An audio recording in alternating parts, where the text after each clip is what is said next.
Hi everyone, this is Madeline. Today we're going to talk about how to tie your bio hair properly for a wig. How you secure your own hair underneath can completely change how natural and comfortable your wig feels. All right, let's get started. Start by brushing all the hair at the hairline straight back. I'm using a bit of water to control flyaways and keep it smooth.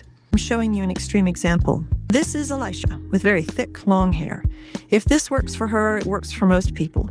Next, divide the hair into 2 sections and tie 2 low pigtails. It doesn't need to be perfectly even. Now braid each pigtail tightly. The key here is to keep the braid as tight and as slim as possible. Once the braids are done, coil them and pin them low right into the dip at the back of the head. The goal here is to create a flat and even base. Take a moment to feel around the head. If you notice any bumps or pressure points, adjust the braids until everything feels smooth. Comfort is just as important as how it looks. This helps keep everything flat and balanced. And that's it. Your hair is now fully prepped and ready for a wig.